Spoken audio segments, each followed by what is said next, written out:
This episode is brought to you by Fandango. People say fans are too distracted these days, but the truth is, when a great movie hits the screen, you show up. You stay glued, invested, part of the story. And without fans like you, there'd be no cinema magic, no shared moments. So head to Fandango.com to get tickets, stream, or rent or buy top movies and series. Fandango loves fans. Protein is now at Starbucks, and it's never tasted so good. You can add protein cold foam to your favorite drink or try one of our new protein lattes or matcha. Try it today at Starbucks.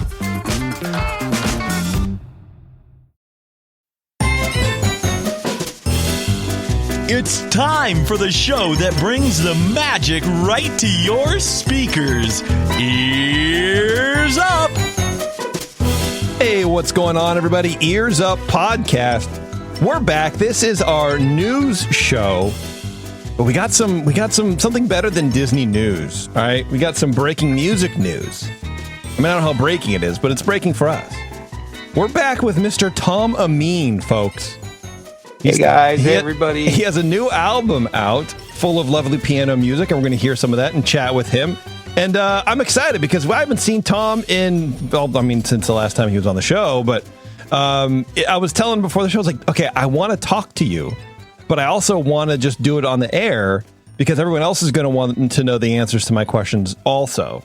Yeah, so don't waste that content. That's sweet content. That's right. Yeah. I need to clip all of this. So, yeah.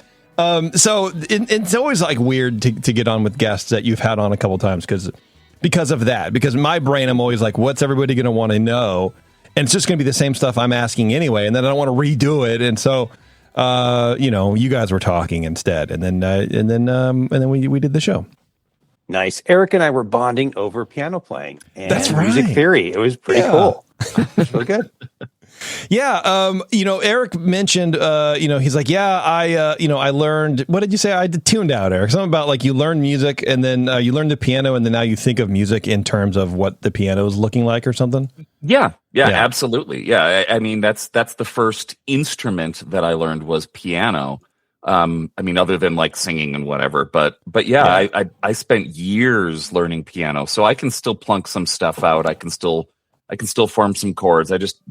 I'm not skilled at it as I am at like guitar and trombone and bass guitar and all that and mandolin and all that other stuff. Yeah, for sure. Well, it's funny you said that because I when Alice was learning the piano, and I was quote unquote learning it with her just to kind of encourage her and have somebody. I felt it'd be easier for her to learn if there was somebody next to her, learning at the same time, or at least using the instrument while she's not learning it.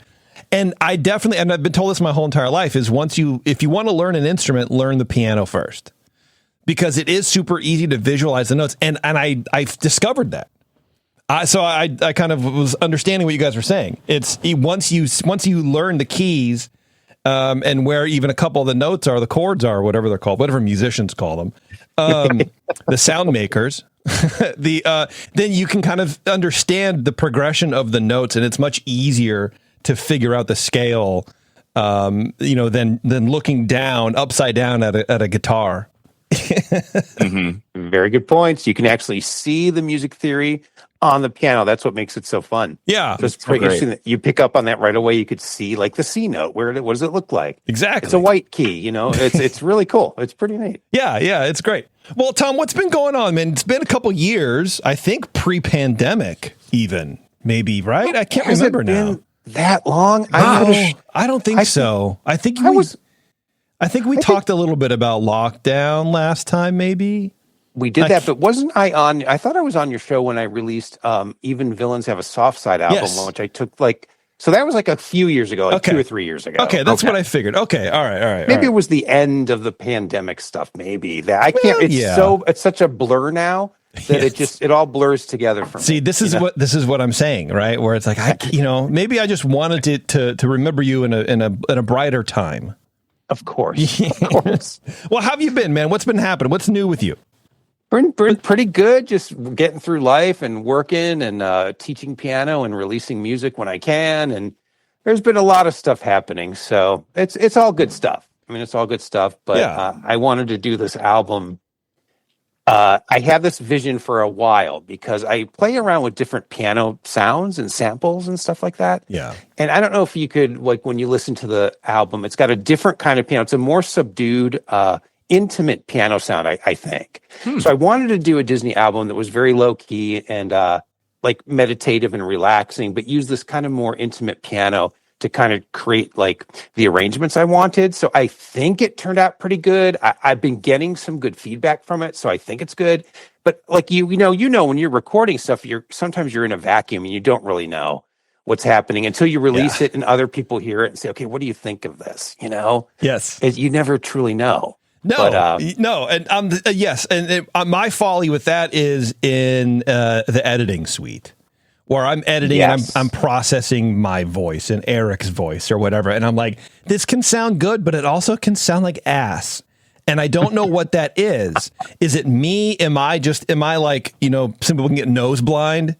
You know, they can't smell things. Like, am I voice blind sometimes? That's not the right analogy, but you know what I mean? And then I understand. So I get it. Now I just go, you know what? I'm just putting it out. I don't know. Does it sound crunchy? Yeah, kind of, but sometimes it doesn't. Nobody says anything. That must mean it's good. There you go. It sounds really good when you guys, because I listen to your show. I mean, I listen to the shows that I'm on. Geez. I do. I love them. Yeah. I'm a big fan of EarzUp. This is great. But you guys, it always sounds really well done. Like very professional. All right. Like it sounds like you're an audio engineer or something. It's really good. You know, this is all fishing for compliments today, folks. This is what we're doing. No, I mean, I've been working on it forever. So I'm glad to know that it's not just like a waste of time. But I understand what you mean, where when you're putting something in and your nose to the grindstone, it's easy to be swayed one way or the other. Is it good or is it not good? And sometimes you just have to do it.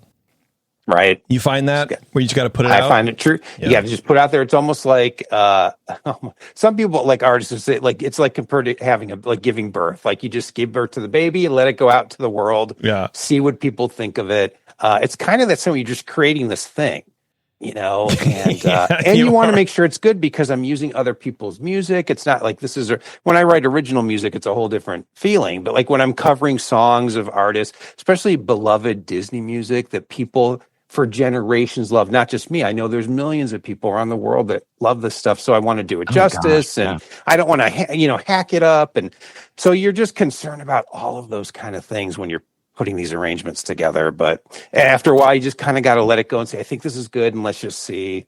Yeah. Hopefully people like it. Yeah, I can imagine, music is a lot like giving birth. It's incubative, I suppose. Maybe we'll make up a word. Oh, I feel that way too. I often podcast with an epidural.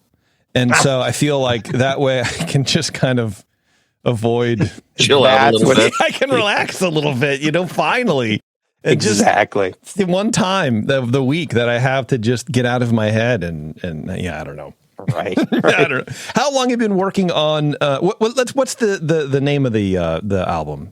This new album is called Wish Upon a Star. Wish Upon a Star. So I kind of wanted to have those themes of wishing or longing. You know how Disney's really good at doing that in their films and their songs and stuff.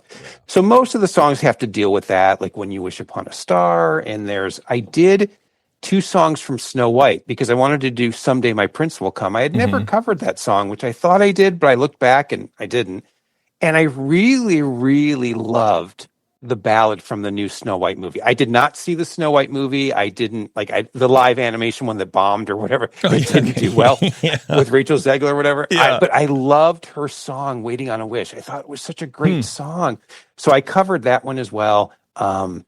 And I opened the album with Kiss the Girl from Little Mermaid because I've always loved that song. I think it's a great piece. And so I kind of weaved my way around the decades with Disney. I wanted to do a couple of the more recent ones, a couple of the really old ones, the ones from some songs from the 90s, and kind of like mix them all together and see how that turns out.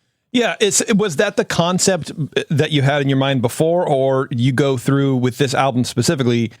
What song do I want to do? I want to do this. Oh, hey, there is a theme. Now let's coalesce around that theme. Or was it the theme first and then you're picking stuff to fit that? For this one, it was more of what you just said, the latter. Like I was playing around with different songs. I thought, okay, this theme is reoccurring. This is good. The last album, Disney album I did, Even Villains Have a Soft Side, that was specific. I always wanted to do an album where I took the villain songs and made them mellow and dramatic so people could like sympathize with the villain. But this one, it just kind of started to take shape when I thought I really wanted to do Waiting on a Wish. And I wanted to do a waltz version of When You Wish Upon a Star. And I thought, okay, this is kind of like Kiss the Girl, talking about that, like that scene where he wants to, kiss Ariel and get to know her better. Like all these different like wishes and hopes of these Disney, that's all started to coalesce for me. And I thought, oh, okay, this might be a good theme for this album. I like that. That's a deeper, I don't know, Venn diagram maybe of all these Disney songs, because you're right, they do have, a common theme. Like if you just sat down somebody who knew a bunch of Disney movies and go, okay, here, guess the movie I'm thinking of. There's a girl who is longing for a thing. You would have no clue. You know what I mean? I suppose that's story in general, but it would take a lot of clues for you to pinpoint the movie because those themes are timeless. Exactly. You'd have Greek tragedies about the same thing. It's just exactly. It never ends. Yeah, and it is like you said, it's timeless. It's always going to mean something to people, and people have I think they have experience with that in their own life. Wishing for something or dreaming for something, wanting to come true. How do I work to get it? A lot of us have that theme throughout our lives. Yes. At various stages. So I think that's why we can all kind of connect with that theme or connect with the songs, connect with a certain character in the film. I just think that it's just universal. Yeah. So it's a lot of fun to like tinker with those songs and kind of see what can I come up with that sounds good on piano, that's my own little spin on it, but stays true to the tone of the original. It was a lot of fun to do. I really liked it. I enjoyed it. You talked earlier. You mentioned that there's a pressure to uphold. You don't want to disappoint in the fans of the songs or whatever. But I would imagine that at this point in your career, it's not the first time you've done this. Does it get easier, that kind of pressure? That's true, because I've done oh my gosh, I've done a lot of Disney albums, but the pressure is always there because I just always feel like, how they say, I think this has to do with like sports and stuff too. I'm not athletic at all, but like they say, like if you're not nervous, like that's a problem. Or like when you go to perform, they say, well, if you're not nervous at all, something's wrong. Because I have bad stage fright, like performance anxiety. I have that. So when I've had to perform live, it takes me a lot to like finally get out there and do it. And then I'm okay once I'm on the stage doing it. But I have performance anxiety. So even when I'm just sitting working on the piano and recording, it's like, okay, does this sound good enough? Okay, does the melody work? Does this it's like all those things come into your head. I think it's pretty typical with a lot of stuff. But then you have enough faith in yourself and you believe enough to say, okay, I've done this. Like I know what I'm doing. I think this is good. Let's put it through. And see. And you kind of feel it around. If I'm recording a song and it's just not working, it's just not gelling the arrangement, I'm like, I don't do it. I don't put it on there. I'm like, I don't like this. I don't want to do it. And that's happened to me a lot. A lot of songs I've had to just throw away say, let's do it on a different album. It's just not working here. That's got to be hard, right? It can be. But I try to gather, before I do start to record, I gather like 15, 16 songs for every album. And then I just go through them and start playing them and see, okay, that one might work, Oh, this song, it doesn't sound so good with this, so I do go through that. So I pick a bunch of songs and then kind of focus in on 10 or 12 of them for the final product. You're making mixtapes. Yeah, it's kind of like that. Yeah, man. If any of you youngsters out there want to know what that means, watch Paradise on Hulu. Right? And sometimes you want to do songs like that I love that I don't think anyone cares about anymore. Like I've done 2 versions of Freaky Friday theme song because it's my favorite thing.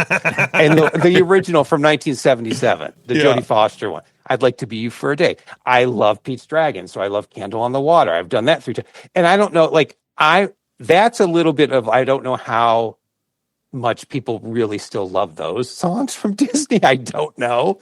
I still love them, but like Pete's Dragon is one of those weird kind of movies because I think if you were raised with it, you love it. But if you've never seen Pete's Dragon, this is the original from the 70s, and you go to turn on, you'll be like, what is this? This is horrible. It's too long. The songs are weird. The little poor Elliot, like he's an orphan, but like the people that are raising him are talking about like burning him and slapping him. Like it's a crazy, crazy film.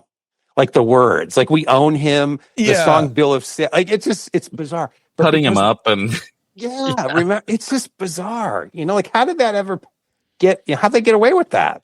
I tell you, on our, my friend Matt and I, we do another podcast called the Buena Vista Boys, where we, watch these old school live action Disney movies and talk about them. And a lot of them, have original arrangements and stuff like that. George Bruns is, doing a lot of those things. And you're absolutely right. Some of those, we just released the 20,000 Leagues Under the Sea, and I'm like, this movie is bizarre. A lot of the $1 Million Duck, Shaggy DA, like all of these, quote unquote, I wouldn't call them, I guess they're classics, but they're not well-known classics, I guess. I don't know. Maybe they are. Who knows? 20,000 Leagues probably is. 20,000. Yeah, but I'm talking, it's like $1 Million Duck. It's like that. Yeah. Some of this is just hot garbage. The performances are fine, but it's like, what the hell's going on, dude? And the music is good, though. Did you ever see The Black Hole? I haven't seen it. It's on the list. We'll probably do it next season.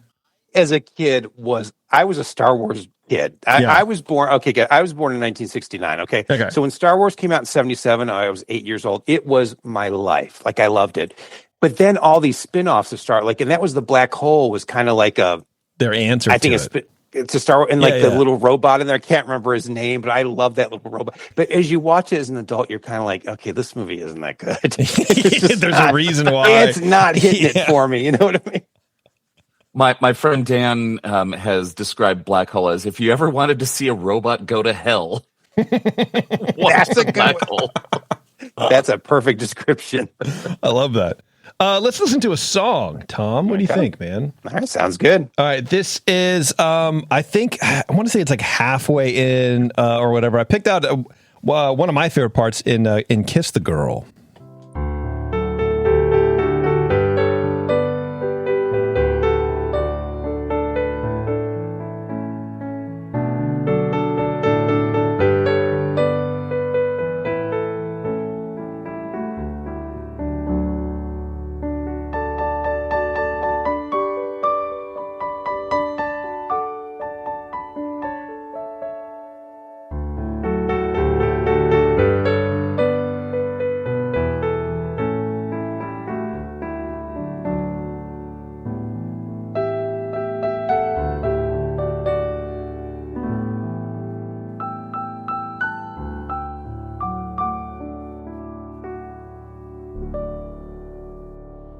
And I like specifically that first part, and I wish I knew more about, I don't know if it's music theory or music words, but there's the things that you do. You put in these little layers in these songs and really make it your own, and it adds maybe personality isn't the right word, but it adds a certain je ne sais quoi to the song, where instead of it's just here's the basics, there's that underlying chorus, I suppose, or the supporting keys on the main, and just the beats that you take and the they say maybe it's I'm biting a line from Tribe Called Quest, but it's like it's not always what you say, but what you don't. Interesting. I like that. And I like that. Yeah, and I think that piece kind of is representative of that whole of the way I feel about how your music turns out every time. It's great. Oh, thank you, man. I appreciate that. Yeah, what I basically try to do is take the essence of the original and pay tribute to it, but then also just try to put my little spin on it. Mm-hmm. And my inspiration, because I really do record songs that I love or that I really like, Yeah. So all these songs have meaning to me as well. Kiss the Girls from Little Mermaid, that came out in 1989. I was just about to leave for college. I bought the CD, right? And I was listening to it like 2 weeks before I was leaving. I was so nervous to go to college. I was, scared or whatever. Yeah. But then I was listening to this music and it sounded like a Broadway show. And I was like, this is great. And Jodie Benson's voice. And so most of these songs I record have meaning for me as well. And I try to put that into the song as well. And then you could change, if you just want to talk theory for a little bit, I changed some of the chord progressions. I'll do that. I'll put little syncopations in where there weren't any. I'll put little riffs in my own little melodies in certain spots just to dress it up a little bit. Yeah. But that's basically all I'm doing, is just kind of putting my little spin on what I feel is a great song. I feel like, it's hard to do, covers basically. I hate to kind of distill what you do down to that small word, but And usually in, rock and roll, the covers I don't like. And I think I've said this before, because oftentimes what I don't like about it is when they just completely change the entire thing. Like I love the song. So don't change the song, just make the song. But there are exceptions. And for me personally, because I'm kind of a snob, there's very few exceptions. I have a couple of like favorite cover bands. There's like 2 maybe that anything you do, I'll listen to. It's great. Nice. But it's because I'm realizing, because they change, like they basically do punk versions of like, Rocket Man, Jolene, all these classics. Cool. Yeah. Uptown Girl, just stuff like that. Right. And it's just, it works. However they arrange the drums and the guitar, just speed it up, and it works. And that's, I guess, what I'm saying here is like I like what you're doing, because it definitely works. It adds your own flavor to it, and it elevates the, I don't know, restrained pieces of the piano that you're putting in. Okay. Does that make sense? Am I Eric? How am I doing? Am I doing all right? I'm sweating because I'm nervous right. about it. All right. I mean, you've got to do something with a cover, in my opinion. I don't want it. There's that Weezer album where they did the Teal album where they did a bunch of covers, and it was all like just straight up just doing the songs. And it's like, okay, well, that's cool, but I also like the original song. But I want to hear I want to hear an artist use their artistry and change the song in a way and give another take on it, because that's what you do. Making villain songs like soft, like that's so cool. It's a different take. It's taking something that we're all familiar with and saying, but what if we did it this way? Yeah, exactly. Yeah. And I love that. And I love hearing other artists do that as well with music I love. Like, I love when artists do that.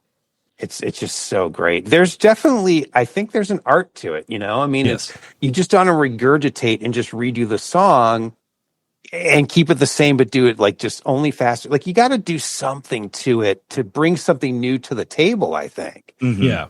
To make the cover like a good cover, I agree with you. Totally. Yeah, and thinking about it, and again, back to what you're saying, just about the pressure, especially Disney fans are rabid for stuff like that. Anything either to enjoy or to hate about. And I can imagine like that's a more of a layer of like, not only just music fans and the song fans, but like the Disney fans, dude. You got to watch out for them. They'll get you. We're crazy. I know. Yeah, I know. Trust like, me. Okay. You got yourself among them. That's great. Right, exactly. Yeah. I totally get it though, because people have they have just a really big emotional connection to this music or to a film. It's just that connection, and they don't want to see it get trampled on. They don't want to see it. That's why I think there were so many problems with that Snow White remake, because even me, I was like looking at pictures like, what is that? Like that looks horrible. Like, what are they doing? You know what I mean? It's like, so I totally get that. I mean, I'm totally get it.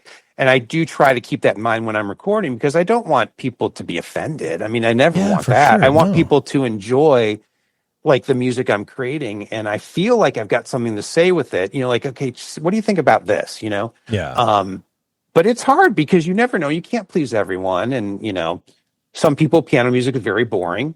They don't want to hear it. I get it. Like, they want their drums, all that stuff too, which I love. Yeah. They want all that stuff. But some people really like the solo piano, and it's a good way. And I make these albums so that you can just relax with them. Yeah. You can study, you can go to sleep, put the kids to bed with it. Like, I like that, and I like to listen to stuff like that to relax and unwind as well. Yeah. So that's just what I try to do. But I'm very aware of that. Like, these songs hold a lot of meaning to a lot of people, including myself. So well, especially when Disney has an album that hits hard, like Moana. Yeah. Like, then it's everywhere. Car Frozen. You know what I mean? So it is a very protective thing. Absolutely, for sure. Yeah, for sure. Yes, it's totally in Canto and He's saying Canto or Encanto. I never had to say that. I think it's Encanto. Encanto, but the whole Lin-Manuel Miranda score to that, it's like that was really huge. Oh, it was great. He's a great writer. So like his stuff is phenomenal. And Yeah, I did a couple of his songs, and I actually, because I do sound a lot of stuff by ear. I just play stuff by memory and stuff. But his stuff, I made sure I bought the music, I downloaded it, because he gets really intricate with some of his rhythms and writing, and I just wanted to make sure I wasn't destroying, you know what I mean, the stuff when I was playing through. What is he doing here? So his stuff I definitely downloaded and just read it and really made sure I knew what I was doing, because his stuff's complicated. Are there certain beats that you need to make sure that you have to hit in a song to make it that song? Does that make sense? I think so, right? Yeah, because otherwise I don't think the song would be recognizable. There are just certain hooks and certain phrases and rhythms in the song that I do think you have to hit, just to make it.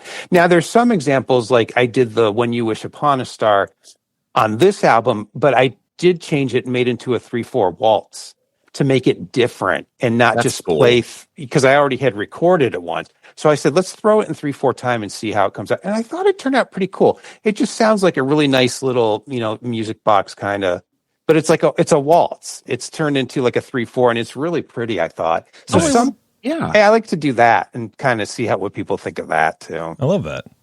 I think it's great. Should we hear another song, Eric? Sure. Yeah, let's go for it. This is, I don't want to, maybe I'll play the game with you, but maybe I won't. Nah, I won't do it. I won't do it to you. This is Supercalifragilisticexpialidocious. Yes.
I love it.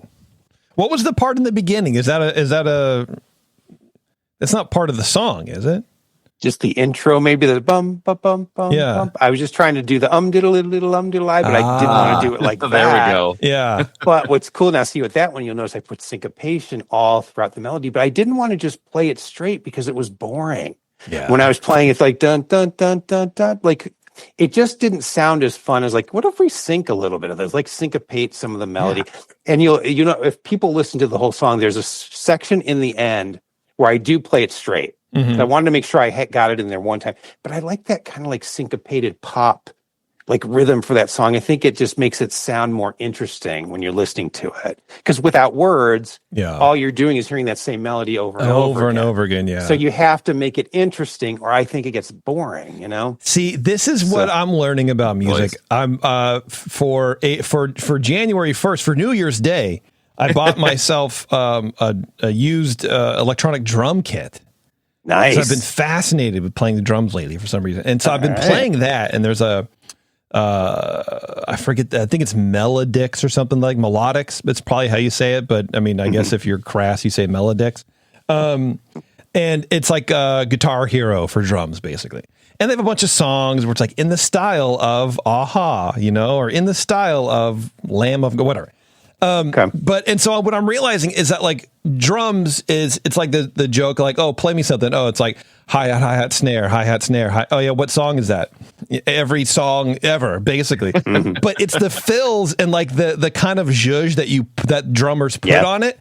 And I have never understood more about, or at least I don't know. It was like a light being shown on that part of music for me, where now there's something else to listen to, is just what the drummer is adding to this to make it theirs to kind of do the thing. Because like you said, otherwise it's boring. And maybe you have a tom fill and then you hit the crash, but no, but if you paradiddle or whatever, then it's just, I don't know, it kind of brings it out a little bit more. So I understand what you're saying now. I feel like we're all musicians here, guys. We can all talk music, right? we make noise. Hey, chords and notes and things. Arpeggios. Did you plug in your music noise box, guys? Exactly. Do you need an extension cord? Yeah, I don't know. Yeah, I hear it. No, it totally makes sense. I love drummers. Drums to me are one of my favorite instruments. They're just the blood of music. I mean, especially pop music and rock and roll. It's just like, you gotta have those amazing drums, you gotta have it. And so I love drumming is amazing to me because they're doing a million things at one time. Oh, like it's just a zillion things. I never understood it. Yeah. You don't get it until you try it. And that's, I guess, true with any musical instrument. Yeah. I think maybe like even bass for me, I'm like, okay, bass I can key in on a little bit. I mean, it's usually mixed pretty heavy in, but I don't know. I never really understood it. But drums, for some reason, right hand makes sound. I know what that sound is. I don't have to worry. Oh, is it in the right note? Is it the right chord or whatever? But it's the little things. And so I thought I was full of myself the other day. I was like, what I'm going to do? I'm going to put my earbuds in. I'm going to listen to my music and see if I can, figure it out. And I put on like a Vandals song. And I'm like, I have no holy hell idea what I'm doing. I don't know what's happening. It's like too fast. Yeah. It's just anyway. It was such a crash down moment in my own personal history. Where I'm like, okay, I got humbled by myself. That's awesome. But it was still very fun, and it was an encouraging way. It's like, oh, okay. Let me go back. Let me go back to the lesson. Snare. Oh gosh, you gotta there's some part of your brain that you have to disconnect to make all of your limbs go different directions. Yeah, and I found that kind of a little bit odd because when I stopped playing piano, Tom, it was basically when I was using my left hand for those chords or whatever, the lower chords or whatever. Mm-hmm. Yeah. What is there a term for that? So I'm not just being that's stupid. Good. You're using like chord patterns and structures for your left hand. That's good. There you go. Yeah. And that was tough because you do have to, it's almost, I felt like I was hearing two songs in my head at the same time to keep track of that. And I don't know if that was, right or wrong or whatever, but, there's just something that comes with practice, I imagine. I mean, you just kind of, but you do so much. Practice. But you do. You're talking about Lin-Manuel doing so much. You're doing so much, especially in that song and in the Someday My Prince Will Come, which we'll play in a second. Okay. I think that's why I picked this section because it sounds like there's like three people playing the piano. Oh wow! Okay, I'll say thank you. Yeah, and it blew me here. Let's just listen to it now.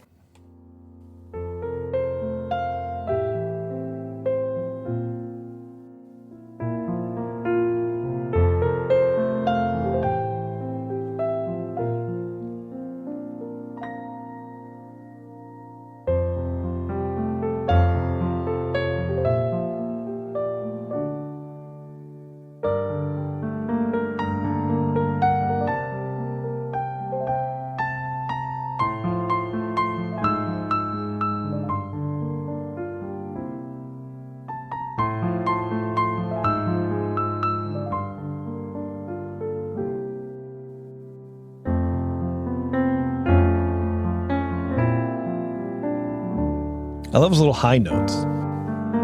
Yeah. And I think it's that blended in with maybe the chorus. It sounds like there's a lot going on. And I like that about a lot of sections in your music where it feels very effortless. And that's, by the way, thank you. But by the way, that's just an incredible song. Yeah. So the song itself is so beautiful to play. It's got a beautiful melody. It's like, half the work's like I felt was already done for me.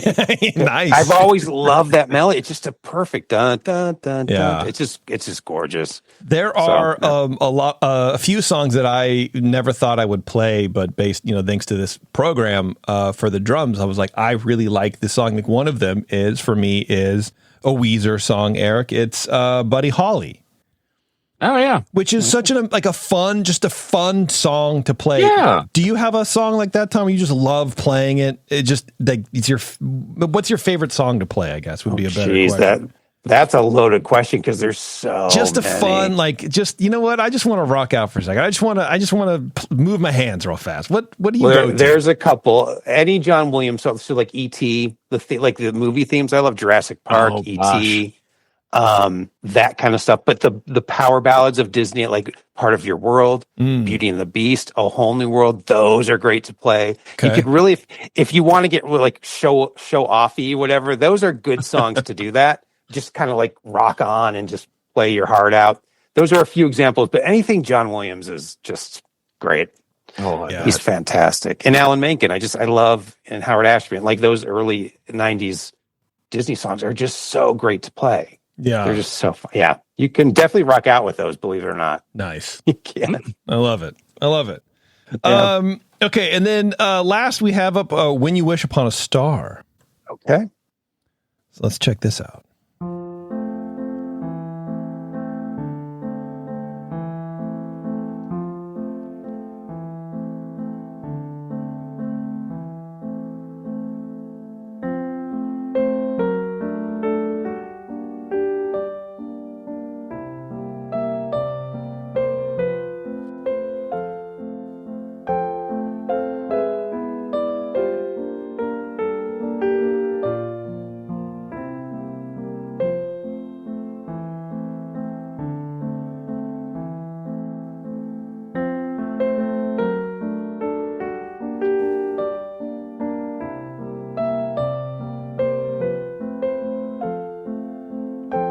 Classic.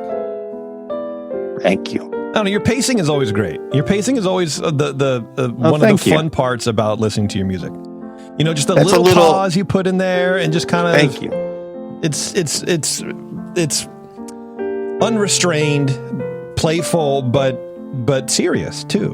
Thank you. Yeah. Thank you. I appreciate that. I mean, I was trained classically for years. I don't play it at all anymore. I just can't. I can't play it.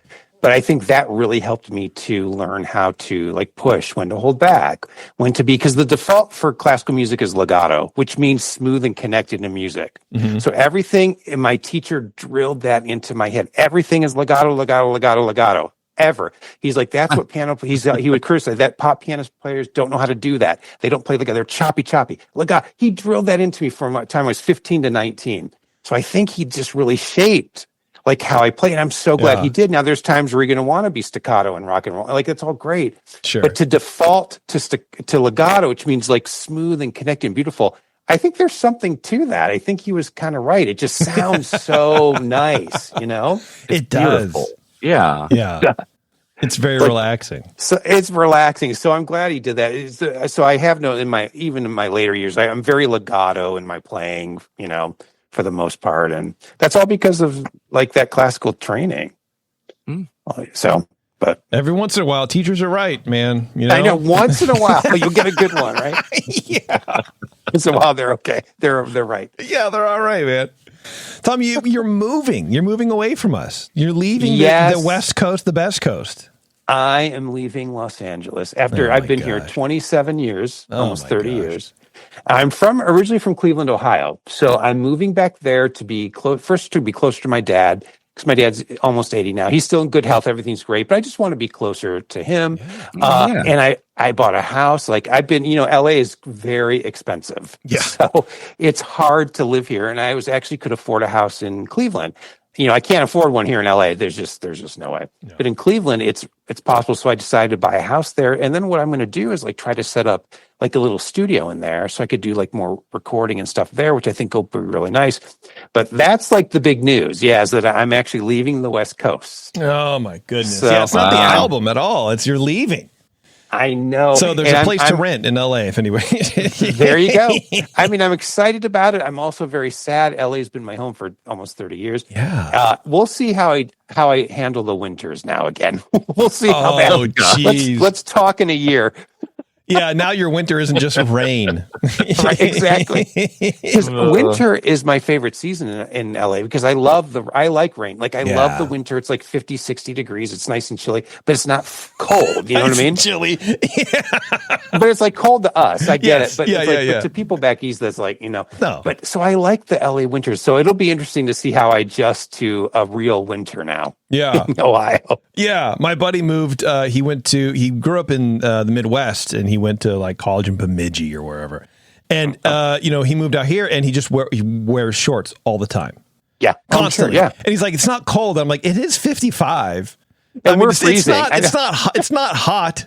It's not short weather because I don't know. This is like stand a t-shirt and we're walking around like, what are you doing, man? Because I don't know. It's just normal to me. I'm like, okay, I know. freak, yeah, weirdo. I know. I'm freezing now when it's 50 degrees. Like I'm free. I shiver. I'm cold. So it's going to be an interesting adjustment, you guys. Yeah, I bet. We'll man. see. Got to get all your warm weather out. Warm weather, cold weather clothes out. I have to buy new clothes, new coats. But what's really cool is I grew up in Cleveland. So when we went to Disney, it was always Walt Disney World in Florida. Mm-hmm. Oh, yeah. So it will be kind of nice to only be like a 2-hour plane ride from Epcot, which is like my favorite park in the world. There you go. I love Epcot. Now, I love Disneyland as well. Now that I've lived here, of course, I love it. Yeah. But it will be kind of cool to be, like kind of closer to that park. you know? Absolutely, man. Absolutely. Yeah. That sounds great. Tom, thank you very much for your time, man. I appreciate you coming back on and releasing the album and letting us get to hear a little bit of it. Anytime you guys listen, I love the show. I listen to the podcast. I hear you and Eric every week. I love. So to meet Eric, I met Eric for the first time tonight, like virtually face to face. That's right. Yeah. So that was really cool. Oh, look at that. It was cool to meet you, Tom. I'm like, I get to meet Tom. Thank you, Eric. I appreciate that. Where's the best way that people can connect with your album? All they need to do now, I currently don't have a website. I have like a link tree thing, but all you got to do is type in my name, Tom Ameen, to any streaming service. Like if you're on Spotify or Amazon or iTunes, whatever, just put my name, Tom Ameen, and then put the album Wish Upon a Star. And there you go. It'll be there. There you go. go. If you're on Facebook and stuff, or on Instagram, like you'll see, I have links there as well. But just got to search for Wish Upon a Star. It'll pop up. There you go. Tom Ameen, everybody. Thank you very much, Tom, again. Thank you for guys. coming on. It's always a treat. We're going to take a break. We're going to come back, and Eric and I are going to talk some Disney news. I have a nice AI rant to go on, which will be good for everybody. And Eric probably has something light and better than mine. So hang on, everyone. It's Ears Up. We'll be right back. Refreshing wild cherry cola meets smooth cream. The treat you deserve. Pepsi Wild Cherry and Cream. Treat yourself. K-pop Demon Hunters, Haja Boys breakfast meal and Huntrix meal have just dropped at McDonald's. They're calling this a battle for the fans. What do you say to that, Rumi? It's not a battle. So glad the Saja Boys could take breakfast and give our meal the rest of the day. It is an honor to share. No, it's our honor. It is our larger honor. No, really. Stop. You can really feel the respect in this battle. Pick a meal to pick a side. Ba-da-ba-ba-ba. At participating McDonald's while supplies last. Back to Ears Up, where the opinions never stop. Ever. All right, speaking of opinions, everybody, it's news time, everybody. It's news time. So we were hanging out with Tom for the first part, and so we don't have a whole lot of news. I think we each have a story. Taryn is not here tonight. She's been really slammed at work, so she wanted to take a little time, and I said, good, do it. But she did send me a story. So I do have a story from Taryn. She's like, but it's written in my voice, and I don't know if I should. I'm like, it's fine. I can read it. So, she's a little protective over the work she did. And I understand that. Okay. Well, yeah. So, we'll check that out. But Eric, why don't you go ahead and dig into your story here, and we'll see where you have one or two. What do you got? I just have the one. Okay, cool. It's been a week. I bet, man. I bet. And also, there's not a whole lot really going on. Disney news wise. So it is sort of one of those weeks. But sorry, go ahead, Eric. I had to dig into the search engine for a little while to find something that was interesting. Same, dude. From comicbook.com, why Dwayne Johnson's Maui looks so weird, dude, in the live action Moana. You've seen the trailer by now, I imagine? I've seen the trailer, yeah. Oh, my God. Hot garbage, guys. I'm sorry. I'm going to say it. First off, it's too soon. This is a 10-year-old movie. I feel like we just stopped hearing the theme song all over the place, right. in every commercial ever. Right. And I have watched that movie so many times. It's like my comfort movie, like when it's like, I want to go to bed. I don't know what I want to put on. like the original animated movie. Yeah. Like just the intro of the movie is enough to be like, that's nice. Warm hug from Lin-Manuel. Yeah, for sure, dude. Exactly. But yeah, so Maui looks a little bit off in the live action remake. Yeah. Because you're seeing a cartoon character with exaggerated features forced into physical reality. And this is the man who played the character, but there's no way he can manifest that physique. The thing that people seem most concerned about is Maui's flowing hair. Yes. Because Dwayne "The Rock" Johnson is notoriously shaved bald. That's correct. Yes. Yeah. So it kind of gets a little bit uncanny. So what happened in this is apparently in order to make him look bigger, and this is already a pretty big man. Yeah. But he's a big man for like normal human proportions. Sure, yeah. Well, steroids will do that to you, you know? Oh, yeah. So it's not... Yeah. There you go. Well, yeah. But he wore a 40-pound bodysuit to replicate that physique, which is crazy. Yeah, it is. He's like hyperinflated, you know. And I know that I think for his last movie, he stopped doing steroids and he lost a bunch of muscle mass. I mean, he didn't say he stopped doing steroids, but it's like a not well kept secret, you know. Like it's just you don't get that big naturally. He just doesn't. He's happen. No longer in the wrestling game. Yeah, so, for sure. So, and then but adding that 40 pounds in a suit for several hours a day. I'm not taking anything away from him. That's gotta be hell. Yeah, and it's interesting because apparently the suit cuts off around where his necklace is, so you can't see the line. Okay, that makes sense. Yeah. Yeah. But then there's also his hair because he's bald. He wears a large practical wig, which is difficult to keep looking natural for a movie where a character is constantly around water. Yeah, and in the cartoon, his hair, Maui's hair it's not just hanging down. It's like out at like a 45. You know, it it's comes like triangle. out. Yeah. For sure.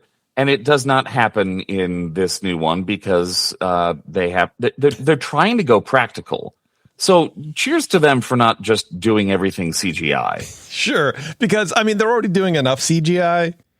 Right. That would just be ridiculous. Then they're just redoing the movie. Have you seen The Scorpion King lately? No, the new one? Didn't they come out with the new one?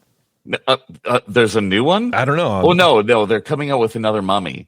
But I watched The Mummy 2 last weekend, and I'm like, oh, this is terrible. Oh, God. No, special effects have come such a long way. Even in 10 years, man. Oh, gosh. Yeah. But it's kind of an argument of too real versus not real enough. It's not stylized enough to feel like he's a demigod. Yeah. And it's not realistic enough to feel like we're looking at a real person.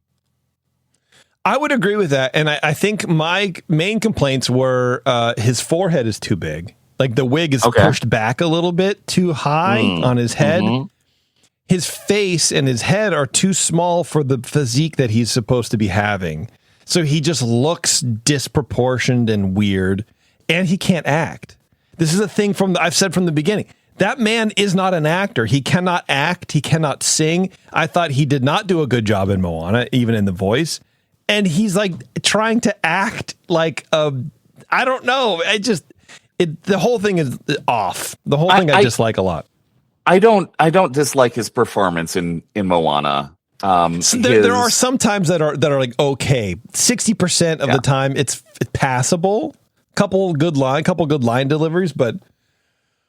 I don't know, man. Yeah, but I mean, look at the cartoon face. His face is like 4 feet wide. Yeah, like that's a cartoon proportion, and he can't replicate that because he's not wearing a giant bodysuit. He is wearing a giant bodysuit. He's not wearing a giant mask. Right.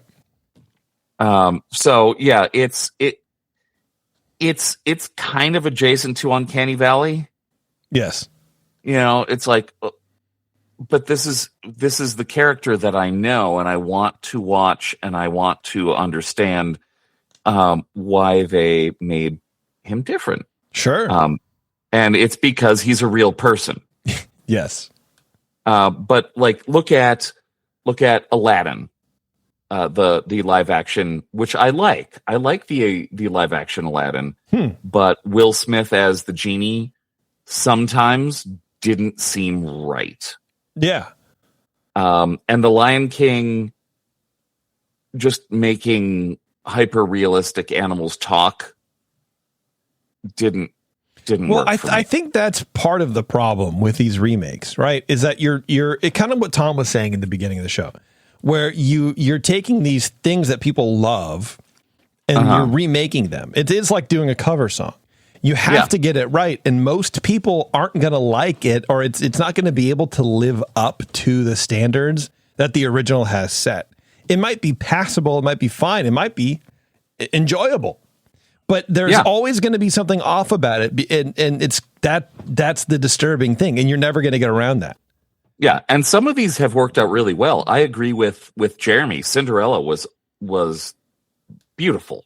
Yeah, I really liked Beauty and the Beast. I liked Beauty and the Beast as well. Yeah, but then I realized it's sort of just like the cartoon, and I think that's kind it's of why I almost lost the same exact movie. Yeah. Well, and that's the problem with it. That's the problem with Moana. Even in the trailer, it's like, I've seen this before. I've shot for shot. I have seen what's happening. I've seen this before, just with different people doing it. last week. Yeah, it's the same thing, and that's what we were saying about covers. It's like, do something different, but make it good. You can't just do the same thing over again, because then it's just there's no heart in it. And that's what I think you're seeing with that, where with Dwayne, it's just like there's no heart in it anymore. Right. Aladdin added this Bollywood style to it and added additional songs and gave Jasmine more agency. There you go. And added additional songs, and that was what was fun. I mean, it was some like weird Guy Ritchie decisions in some cases, but it was different. Yeah. Well, that's good. Yeah. But yeah, let's see. So, 40-pound bodysuit. How do you move the same way when you're wearing a big foam suit? It's true. Does that actually enhance because it's practical? Does it work, or does it not work because it's not practical? I didn't see. Or it is practical. I mean, I didn't really notice how he was moving in the trailer. I'd have to see in the movie. I would think that it would still be a hindrance, because you have to almost retrain your body. There's actors that go through training to wear like costumes. Like that's a talent for stunt players and stuff like that is being in costume, being able to be a monster in a costume, because you know how to move with that added weight as you're projecting being the monster, or in this case, Maui, right? So I imagine there's some sort of training in the suit about how to exaggerate his moves enough so the suit doesn't crinkle. Like if you're going to move your arm across your chest, and you look at your shirt, it's going to crinkle up underneath your armpit. But if you're in a 40-pound foam bodysuit and you try to do that, you're not going to be able to have that range of motion. Your pec is going to pop up, and so you have to figure that out too. So well, look at Colin Farrell as like the Penguin. Oh God, that's such a good show, by the way. Can we just thank you. That worked out so well. He did so good. Yeah. I completely believable. Didn't even think through the show that was Colin Farrell. Yeah, absolutely. Yeah. Let's see. So animation, because it's animation and you can do whatever you want. Yeah. It allows for exaggerated motion. It allows for symbolic design. You can have those. You can have the animated tattoos moving around. I'm sure they're going to do the same thing, but I don't know how well that's going to work. Live action might might remove some of that magic. It might, in the trailer they do show it a little bit. I think it was fine. I don't think it's going to be as prominent as maybe in the animation because it's probably a lot to like kind of line up and get right in in post. But I mean that might be part of it too. As long as it's not like the 90s where it's like, here's a still image of The Rock standing there, and here's they got better tech. They got better tech than that these days for sure. I know. Yeah. But yeah, why do we keep doing this? It is what was the point of picking this movie as the next live action thing? Yeah, I'll never understand that. Yeah, I don't get it. I mean, it's such a recent movie, and it's one of the most popular movies on Disney Plus. Yeah. I mean, I know people, there are people who are excited for it, and I think it's neat for like Polynesian culture to be, showcased in a quote unquote live action movie, but I feel like you could have done a prequel and that would have been a lot cooler, I think, or something else. There could have been something else. But here's where we are with it. We'll see what happens. I don't know. Hopefully Disney's going to learn a lesson here and kind of back off on this live action nonsense they're doing. They've slowed down for sure, but yeah, it's just one of those. It's one of those things. This is one of the first times. Well, no, I was not excited for Lion King. No. It's another time where I'm like, why? Yeah. I'm a very positive person, as you know. It's true. I like movies. I like to watch movies. I like to watch Disney movies. And this one in particular, I'm like, if it's gonna be the same, why? Because the original one is so good, and I watch it. It really is something that I just put on in the background.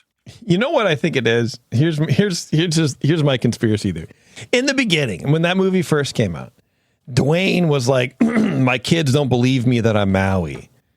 Like, well, while watching the movie, and I'll be like, that's Dad singing. Like, no, that's not your singing or whatever. So my thought is like, now he's going, oh, well, now I'll show them. I'll make a live action movie. And it'll be me. I can and do that rap live. Yeah, and then they can't even tell me that it wasn't me. They'll have to believe me. Finally, my children will believe me. Because he was driving this project for 5 years, He wanted to do this forever. He finally got his way. Well, we'll see. I don't know, man. We'll see how it goes. Yeah, we'll see. I'm still going to watch it. I'm not going to not watch it. I'm not going to watch it. I don't need to watch it. No, I don't. I'm not interested in seeing that car crash, even if it's good. I just don't need.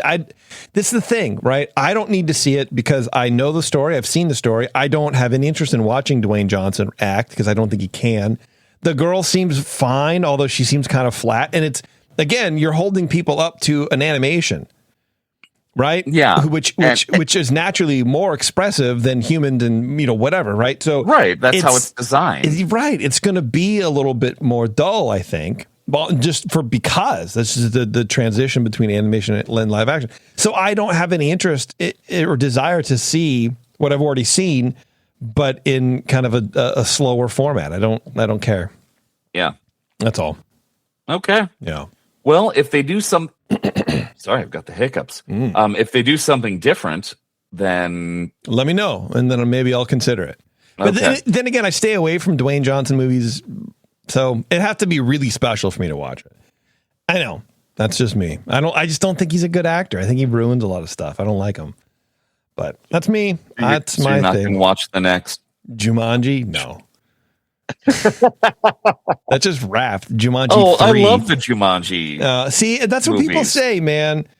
That's what people say. Like, oh, they're just like fun, and that's cool. I love that people love them. I love that. But again, for me, that was another why.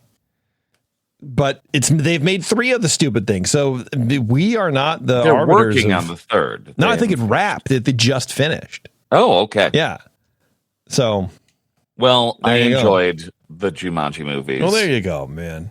All right, is Even that though it? one of the kids was from Hereditary, which scarred me as a horror movie. No, man. Have you seen that? No. No? Nope. Okay. Scarred me. All right. I'll have to check it out. Is that it for Dwayne Johnson? That's it for that story. All right. All right, Eric. Well, this is a rambler, so forgive me in advance. Hey, this is what we do. That's true. Back in December 2025, in what feels like 15 months ago, ex-CEO Bob Iger announced a planned deal with AI giant OpenAI to use their Sora program to allow commoners like you, but not me, to generate AI slop featuring their favorite Disney characters. Are you accusing me of generating AI slop? No. Okay. The other you. Okay. Yeah. The listener. Yes. Some of the listeners might have done that. The plan was bold. Some say envelope pushing. Perhaps in his last gasp to stay in the minds of stockholders, Iger had pledged a whopping $1 billion in equity investment to OpenAI for the privilege of having this AI slopfest be sanctioned and streamed on Disney+. You guys remember that? It was going to be curated short form content on Disney+, user generated using Disney characters that wouldn't get a cease and desist. The announcement wasn't met with the cheers of consumers, as I imagine Iger expected, and in fact, he got more than a little pushback from Hollywood and creatives alike. Quote, Disney's announcement with OpenAI appears to sanction its theft of our work and cedes the value of what we create to a tech company that has built its business off our backs, the Writers Guild of America said in December when this deal was announced. Now, the other side of that deal, and probably more powerful for OpenAI, was that Disney would become, quote, a major customer of OpenAI, using its APIs to build new products, tools, and experiences, including for Disney Plus, and deploying ChatGPT for its employees, end quote. So, $1 billion in an equity investment for OpenAI to license Disney characters for 3 years. There's a timeline on this. Disney was definitely on top of the deal here, leveraging the current trend of short-form UGC, leaving many to wonder what was in it for OpenAI. Sure, they get the whole Disney company using ChatGPT, and they have what is arguably the world's most recognized brand openly advertising Sora, which is their video AI tool. Okay. But that doesn't always equate to new users. OpenAI has been a notorious dumpster fire of cash, with estimates that they were grinding up around $15 million per day in September and October when Sora debuted on the Apple App Store. And that's according to Forbes estimates and conversations with experts. $15 million a day, dude. Wow. For 2 months. Oh, gosh. Bill Peebles, OpenAI's head of Sora, so he was in charge of this whole deal. He observed on October 30th that, quote, the economics are currently completely unsustainable. Now, this comment was made either during or shortly after negotiations and the deal was signed with Disney on their equity investment, which is a crazy thing to say out loud. If you have a company like Disney on the hook, or ink is drying on the contract, and then the head of this program goes, the economics are unsustainable. Like, we can't continue on with this. Right. Like, that's holy cow. Doesn't make any sense. Yeah. OpenAI CEO Sam Altman has said an ad model couldn't possibly pay for Sora's compute costs at the moment. Perhaps a combination of advertising and power users like filmmakers or TV ad creators or like Disney, right, who pay handsomely for the product would, because that was a big thing where people are like, oh, they're just going to shove ads in it. But I know too much about this data center AI like thing now, where it's complete. The whole thing is completely unsustainable, and people are like, oh, just use ads, and they're like, you're never going to get the ad revenue up to where it needs to be to pay the amount of money that it takes to generate these these videos. It's wholly unsustainable. Well, that's what's happening with TV. Like nobody wants ads. No, it's killing TV for sure. But just how much cash is OpenAI ingesting? And why does it matter for a story on a Disney podcast? I like to get super into the weeds on stuff like this, and especially when I can crap on anything Bob Iger does or did. And if you combine that with a chance to possibly convince one more person that AI is speeding us all forward into a hellscape, I'm all in. So just bear with me for a second. A team of analysts at Deutsche Bank sat down to run the numbers on cash burn at OpenAI recently. First, they calculated how much money OpenAI expects to burn between when Sora was released to the world in 2024 and 2029, based on media reports about the company's spending and revenue projections. So they said that we're not really going to be profitable till like 2029, 2030. So Deutsche Bank is like, well, how much money is that going to be? They then compared this figure with that of other large tech companies like Amazon, Tesla, Spotify, and Uber, and how much cash they burned through before they were profitable. Okay. OpenAI's projections show that it expects negative free cash flow.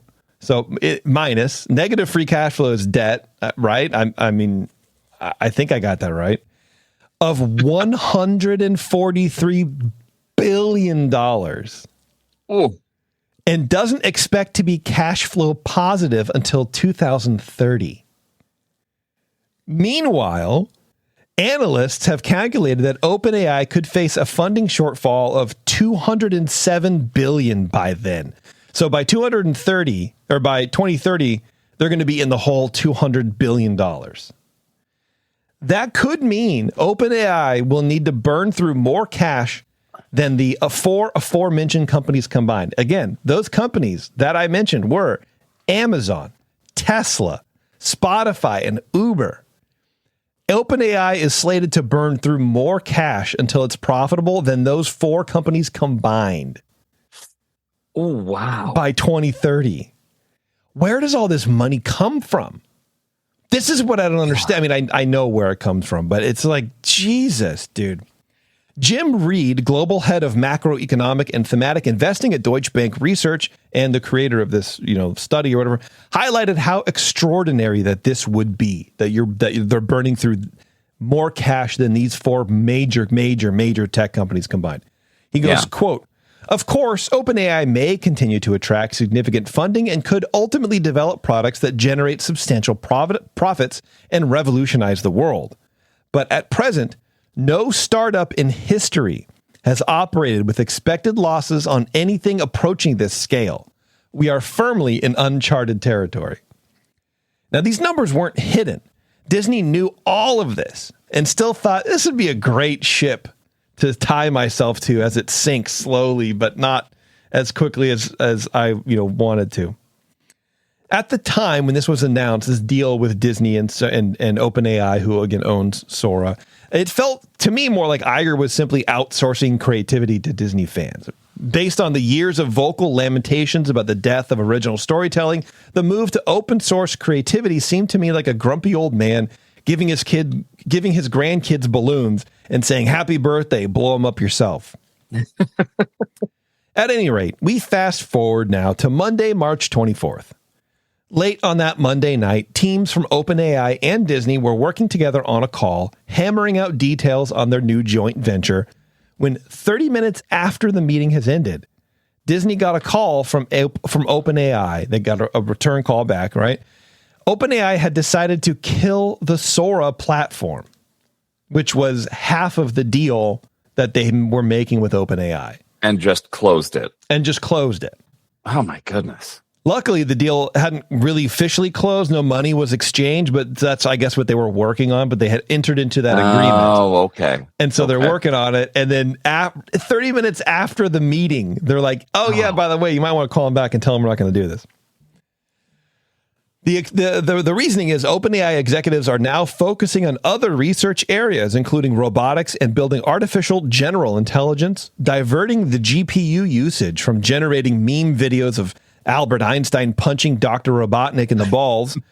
OpenAI is now directing that resource to training up the next iteration of ChatGPT. Probably a better use of everybody's time. So that's it. So there will be no more Disney characters doing whatever they do on Disney Plus through Sora. And I feel honestly like the world is a better place for it. That's my opinion on it. That's not hidden from anybody, though. Yeah, that seems. Yeah. Well, and honestly, the dissolved deal is actually the second of Iger's tech follies. On this Tuesday, a couple days ago, Epic Games, in which Disney has invested $1.5 billion. Epic does Fortnite. Fortnite, yeah. They just said they're laying off 20% of its employee base, which is just an insane amount of people. Yeah, it's just over 1,000 people. So Fortnite is like not popular anymore. Is that what's going on? Yeah, they cited a drop in Fortnite usage. So yeah, it just kind of like lost its thing. It's been out for years. Like what are you going to move on to next? Yeah, that's how these games go. Exactly. Well, and I pin it kind of on Iger, knowing full well DeMauro was a big part of that decision. He pushed for it. DeMauro. See, here's the thing. Josh DeMauro. I don't think it's DeMauro. I think it's DeMauro. Because it's D''AMARO. Well, DeMauro. I'll ask him the next time I see him in the parks. Yeah. How do you pronounce your last name? I bet it's DeMauro. Is it Diamaro or is it DeMauro? See you, DeMauro. I don't know. Anyway. Still, it's fun to poke fun at Iger. And on the Epic Games front, there are rumors floating around in the tech space, apparently, that Disney is very interested in purchasing Epic outright. This comes 2 years after the two companies announced their virtual Disneyland concept, giving Disney fans a kind of virtual Disney hub where we can shop and game and, most importantly, shop. Concept art has been released, but no release date of Disneyland has been set. Quote, our exciting new relationship with Epic Games will bring together Disney's beloved brands and franchises with the hugely popular Fortnite in a transformational new games and entertainment universe, said Bob Iger, with no touch of irony or any idea of where he was at any given moment. This is my problem with Iger is everything he says is just literally capitalism. It's literally, this is where the next buck is coming from. And I get, he probably has to in his position.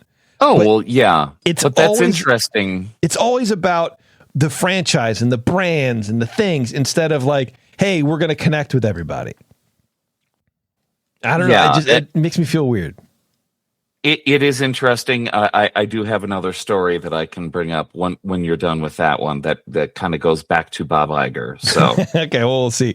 Let's see. He says, wait, who is this? I think this is him still. This marks Disney's biggest entry ever into the world of games and offers significant opportunities for growth and expansion. Again, they left the world of games. They did. Well, this is their biggest entry ever. Instead of okay. I guess owning their own gaming studio wasn't big enough, but now anyway, we can't wait for fans to experience the Disney stories and worlds they love in groundbreaking new ways. What that universe looks like now is anyone's guess, and it exposes a deeper issue. That this is now me. That quote is over. I should have said end quote. Groundbreaking new ways. End quote. What that universe looks like now is anyone's guess and exposes a deeper issue, that Disney is out of touch with mainstream culture, specifically how whimsical it can be. The collapse of Fortnite was inevitable. You generally don't need to pay other brands for art in a collab when you can sell enough product on your own. Because that was Fortnite's thing. For a long time, they were doing skins. You know what I mean? You can do whatever, right? And anything in the game space never lasts long. But Iger missed that. I think he was thinking it more like movies or TV, where you can at least stretch it out and kind of whatever. But once a game is done, it's done. I mean, ask anyone who still plays Destiny. It's just over. You know what I mean? You're never going to get that long. And I always thought it was really weird. Like, even when he announced the deal 2 years ago, I'm like, people still play Fortnite? It just didn't really, I don't know. Yeah. Too late. But over at Epic, it's not all battle royale games and getting teabagged by 15 Sabrina Carpenter skins while 9 Homer Simpson skins hit the gritty. Disney relies heavily on a 3D gaming engine called Unreal to generate highly detailed CGI in shows like The Mandalorian or rides like Smuggler's Run. So an outright purchase of the company would probably be one of the smarter purchases Disney can actually make. Then they would have Unreal. Whether or not they want to keep doing Fortnite or whatever, they could probably still run with that. And even that would probably make them profitable enough. And other games use the Unreal Engine too. I forget what game I was just using. I think it's Tropico uses it. I forget now. Probably. Yeah. But yeah, so even just licensing that, the studio could be profitable, on its own. But Disney does not have a head for games, which is why they're partnering with other studios. Which is why they got rid of their gaming studio, because they cannot make a good game on their own. They have to let other people do it, which is fine. I don't really care. That's okay. License it out. Absolutely. Yeah. Get someone who knows what they're doing. At least publicly, Disney says it's still looking at ways it can tap into the AI ecosystem. The company said in a statement Tuesday that, quote, "We will continue to engage with AI platforms to find new ways to meet fans where they are, while responsibly embracing new technologies that respect IP and the rights of creators. Don't meet me where I am. Let me come to you when I want to go there. Don't invade my space. I'm on the toilet. Unless you're bringing me toilet paper, leave me alone." The AI playing field is far from level. Recently, Oracle announced a massive layoff of 30,000 employees in order to further pivot toward AI, which sounds normal-ish, I guess, until you realize that Oracle has committed to building AI data centers for OpenAI in a $300 billion deal over 5 years. So OpenAI is paying Oracle to lay off people so Oracle can have more money to build data centers for OpenAI. At least that's what it sounds like to me. A man with no head for details, or hair, apparently. Adding to this, Oracle is over $110 billion in debt right now and has about $11 billion cash in hand. And this is the problem where, the Larry Ellison, I think, who owns Oracle, he came out and he was like, I would rather go broke than pull out of the AI space. So he's laying off his staff, 30,000 people, to free up cash to invest into OpenAI, specifically for the data center crunch or whatever, right? But it gets weirder, and layoffs in the AI space are going to continue until the bubble pops. Block CEO Jack Dorsey said something similar just in February. The company said it was letting go of almost half of its workforce to save money and capitalize on AI efficiencies. Quote, "A significantly smaller team using the tools we're building can do more and do it better. And intelligence tool capabilities are compounding faster every week," Dorsey wrote in a letter to shareholders. "I don't think we're early to this realization. I think most companies are late. Within the next year, I believe the majority of companies will reach the same conclusion and make similar structural changes." So he's openly saying, I'm firing people because AI can do a lot of jobs, and it's going to get worse. More companies will be doing this. And Oracle, just 30,000 people. Guaranteed. Back to Disney. Diamaro, I think, dodged a bullet with OpenAI pulling Sora off. When I next meet him in the park. Hi, Mr. Diamaro.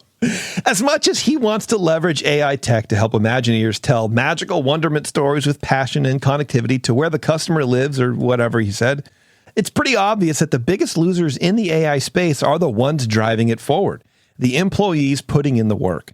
Second will be the investors, especially when the bubble pops.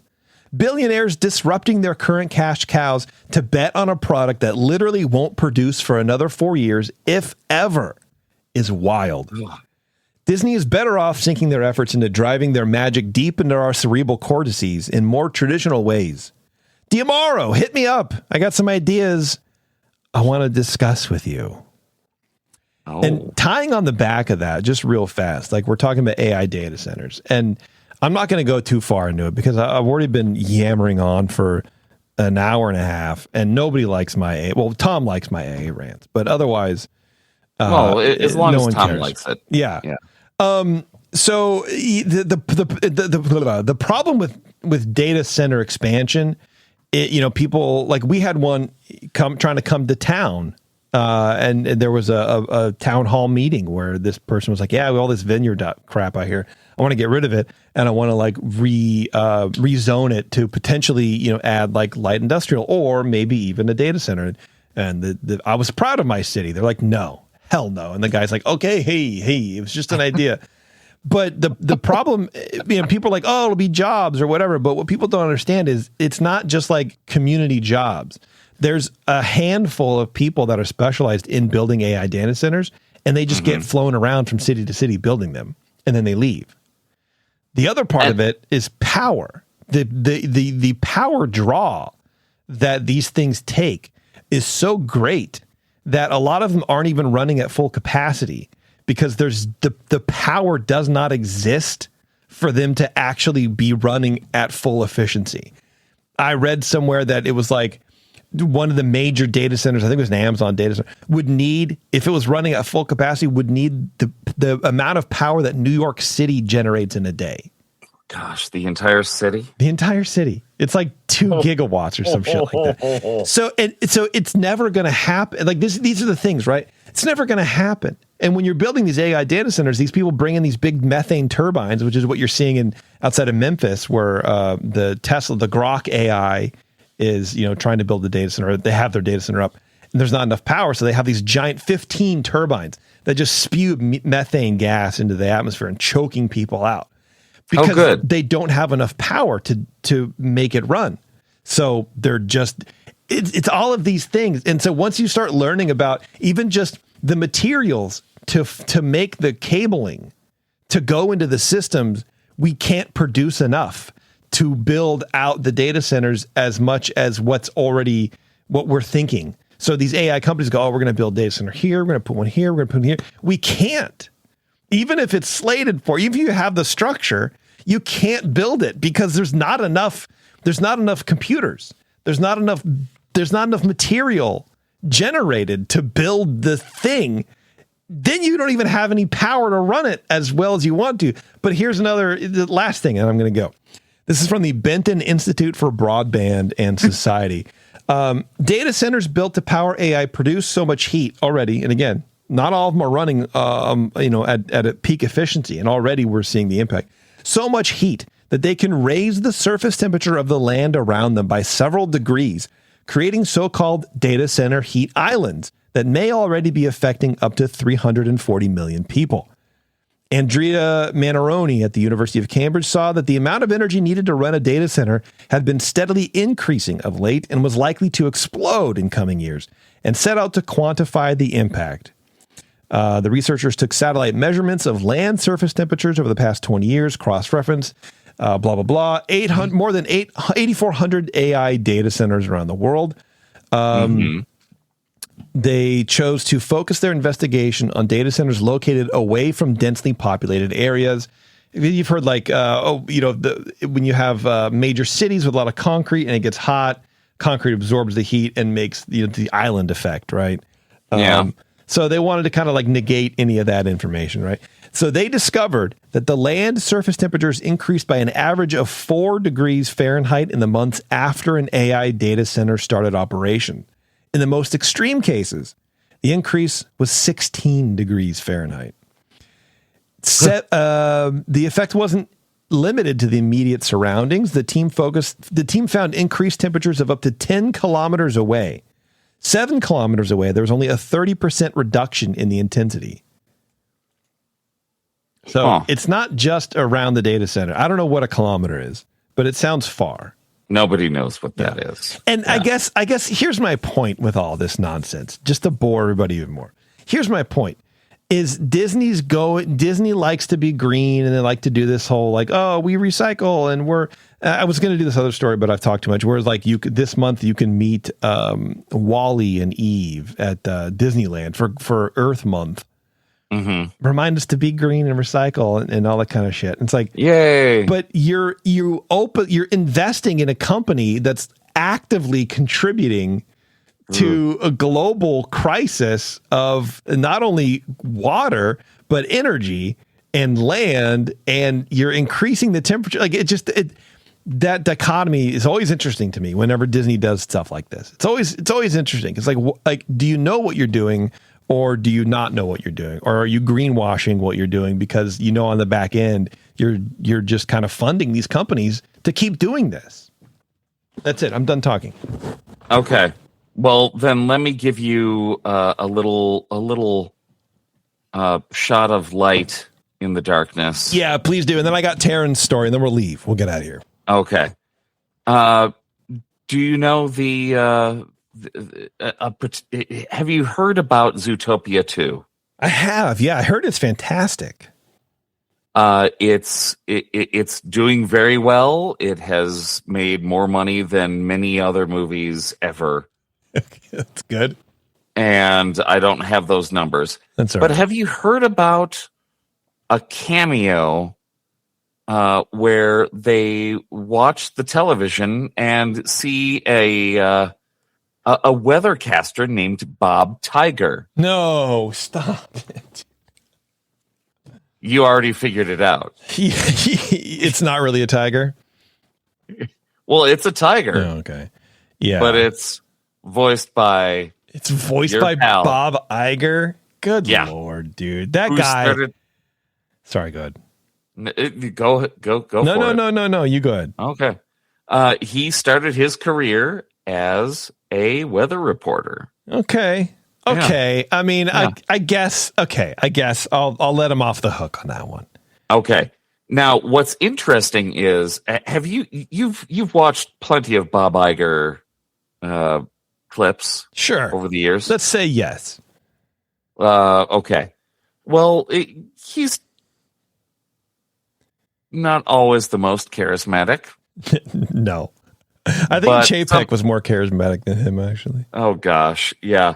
Somehow he became the CEO, and he may or may not have done very good things as the CEO, depending on your it's true your opinions on Bob. But yeah, it just a quick little thing here. Well, yeah, good.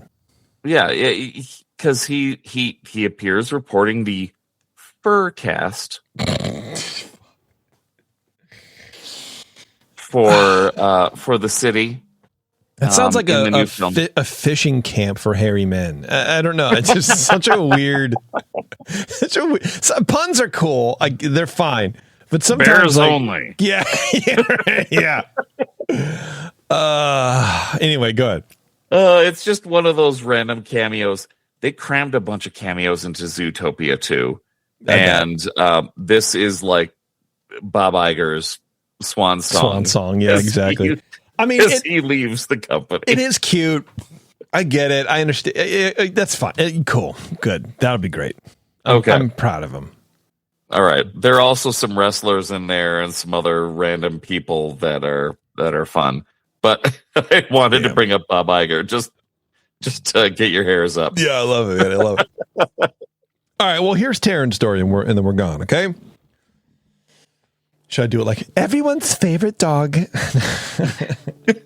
Everyone's favorite dog, Bluey, has officially arrived at Disneyland Resort. With a brand new lineup of immersive entertainment, interactive play, and themed food offerings designed specially for families, Bluey is sure to be a hit. Yeah! On March 22nd, 2026, the limited time experience titled Bluey's Best Day Ever marked the first major appearance of Bluey and her sister Bingo at a Disney park. The Fantasyland Theater at Disneyland Park has been reimagined as the grounds of Bluey's school, featuring a newly designed entryway with nods to the series. During 2 unique rotating shows, our favorite sisters bring to life the popular games, beloved music, and dances from the series for real life. Before or after the show, there are also a couple of photo ops, one where it looks like you're taking a class photo with Bluey's classmates, and another in front of the family car. There are also interactive games for kids as part of the Fun Fair, including a gnome village and fairy garden, where kids can experience some of Bluey's favorite games, like racing barky boats down an imaginary waterway or hopping on Bluey's helicopter stump for a pretend ride to anywhere. Perhaps a Bluey live show and games isn't your speed, but I bet you enjoy food. Bluey, first of all, rude. I do enjoy food. Yeah. I hope you enjoy. I bet you enjoy food, you tubby git. No, Bluey has also brought some new foods to Disneyland Park. Over at the Troubadour Tavern, you'll find several new Bluey bites. Magic Asparagus Pretzel, which is a long pretzel covered in colored white chocolate barf to look like an asparagus. Now, this comes from an episode of Bluey where Bluey questions why they need good manners, and Bandit tells her it's because they're not wild animals. So Chili slips Bluey a magic asparagus wand, quote unquote, which is a sprig of asparagus, right? And turns anyone into whatever animal she wants. Oh. Also on the menu, poffertjes, a Dutch batter cake donut-like treat. This comes from, she has a clip here, but I don't have it ready. Anyone who's seen Bluey knows that there must absolutely be a pavlova on the menu, which is both an Australian meringue sweet treat and also happens to be a much coveted dessert in the Healer household. Disneyland. Can I just say, absolutely. My sister made a pavlova because of Bluey. Yeah. How'd it come out? Was it good? No one liked it. No one liked it. I wonder, was it crunchy on the outside, but still like soft in the center, or did she overcook she made it properly, but the flavor they were not impressed with. Meringue is hard, man. Meringue is the worst. It's hard to do. I like a pavlova, but it's almost like it's almost like a toffee in the way that it just kind of can get in your teeth. And I don't like that feeling. But it's good. My grandma made an amazing meringue pie, and can't replicate that. She did it so much better. Well, there you go. Disneyland does offer a version of a pavlova. They have a pavlova parfait with meringue bites, vanilla yogurt mousse, berry compote, vanilla cake, fresh berries, and candied kiwi. Oh, okay. I would eat it. I'm in for that. Ice blocks are a beloved, typically inexpensive, frozen popsicle-like snack in Australia and something you see the Healer sisters enjoying often. At Disneyland, you can get a watermelon ice block or a non-alcoholic lime ice block drink, which is pineapple limeade with coconut milk and a watermelon ice block garnish. Pineapple limeade with coconut milk. Okay, that sounds funky. Okay. Sounds funky enough. Yeah. Another new drink is the Mud Cake Cold Brew, inspired by Bluey and Bingo's affinity toward making mud cakes. Disneyland's signature Joffrey's Coffee French Roast Cold Brew. I hate French roast coffee. Are you a French roast coffee nerd? No, it's too dark for me. I can't stand it, dude. It's burnt. That's how you over roast it and you get the burnt. And I just don't. I've never had a good French roast. And I used to work at Starbucks. Set it on fire and I don't like it to us. Can't do it, man. Can't do it. So you have that cold brew with a malted milk topper, fudge brownie bits, and sprinkles. And I bet all that sugar still can't take that burnt taste away, dude. No. Lastly, on Main Street, you can grab a delicious slice of Stump Fest cake, which is a roulade-style chocolate cake with white chocolate mousse and ganache. You know what a roulade? It's like the Swiss roll, I think. Oh, yeah. Oh, okay. The roulade gives it a tree stump look and is inspired by the Stump Fest episode of Bluey, where Bandit and his mates are pumped they're going to rip up some tree stumps in the backyard. Unfortunately, I've missed a lot of episodes of Bluey, apparently. Unfortunately for them, spoiler alert, Bluey and Bingo set up a nail salon on one of the stumps and are refusing to close shop. Along with these cool new foods, there's a new Bluey popcorn bucket. However, I've got to say, as Taryn, I've got to say, it's pretty boring. A literal bucket with an image of Bluey and her friends. Oh, just on the bucket. Yeah, I guess it's not a Bluey where you can pour popcorn in her in her tail or whatever. What's cooler and probably more useful in daily life is the Bluey Sipper, which is a sipper cup with a giant Bluey sitting crisscross applesauce on top. It comes with a lanyard holder and fountain beverage. If you have a trip to Disneyland coming up, be sure to check all the new Bluey action. And if you don't have a trip planned, well, biscuits. What do you think of that?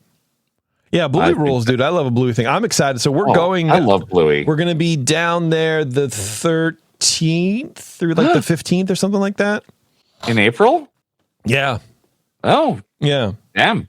So I didn't know that. If you guys are going, if anyone's going, look for me, and only me. And you're the tall guy. Yeah, I'm the only standing. I'm the tall, handsome guy with glasses and a hat.